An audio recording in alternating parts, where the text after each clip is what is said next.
Hello student. Today I will teach you the first chapter of class 7, tissue. So before going to the main topic, I just want to focus on the basic things, that is tissue.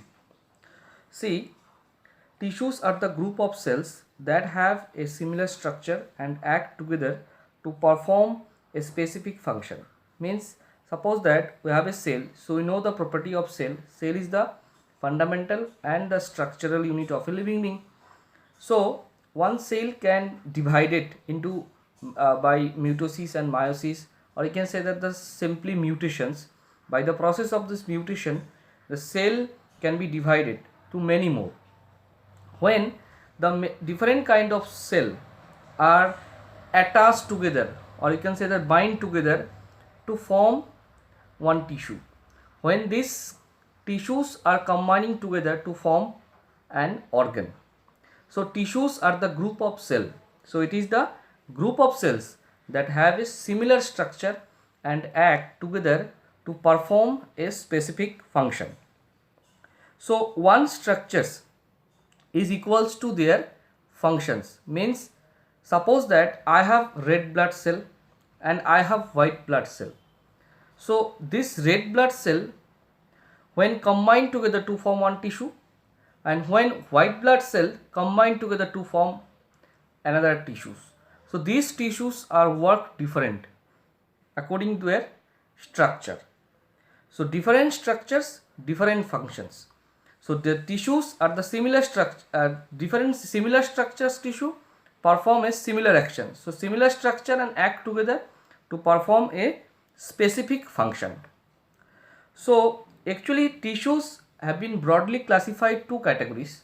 One is plant tissue and another is animal tissue. Today I will discuss only the plant tissue, and next day I will discuss the animal tissue. See, this is the tabular form of one plant tissue. Especially plant tissue has been broadly classified two categories. One is meristematic tissue and another is permanent tissues. Again, meristematic tissues have been classified three different parts. One is apical meristemism, and second is lateral meristemism, or you can say the lateral meristem, and the third is intercalary meristem. And the permanent tissues has been classified to major categories.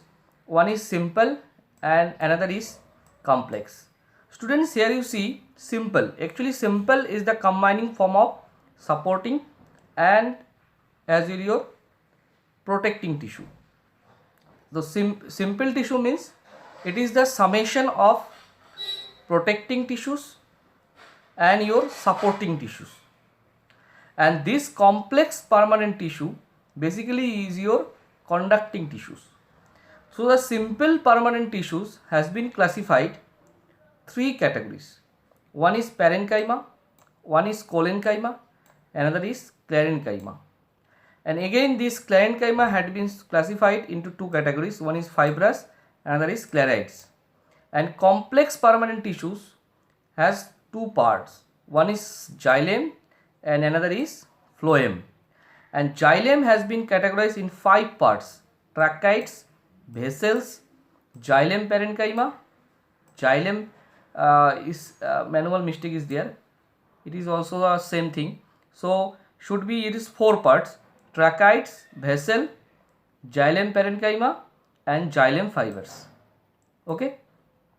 And the phloem is four parts: sheep tubes, companion cells, phloem parenchyma and phloem fibers. Okay. So now coming to the point, what is meristematic tissue? See, so this is the view of a meristematic tissue. Has been, see here three parts is there. One is apical meristem, and second is lateral meristem, and the third is intercalary meristem. So see here, this apical meristem has been two types. One is shoot type, another is root type. So this is the part of shoot and this is the root part. Okay, and this is the intercalary, means nodes, or you can say that the middle portions where the stem and leaves has been grew up. So see, meristem is the region of cells capable of division and growth in plants.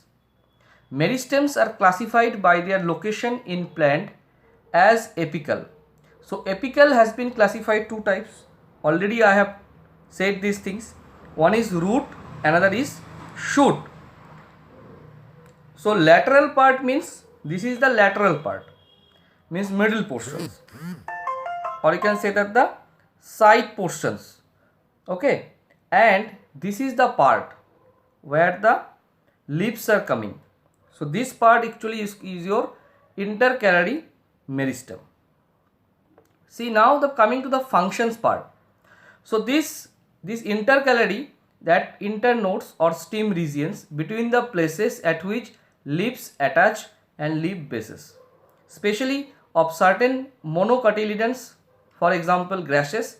Apical meristems give rise to the primary plant body and are responsible for the extension of the root and the shoots. Means apical meristems are responsible for the extension of root and shoots, and lateral meristems are known as secondary meristems because they are responsible for secondary growth. Lateral means white portions, that means it increase or stem breadth and thickness.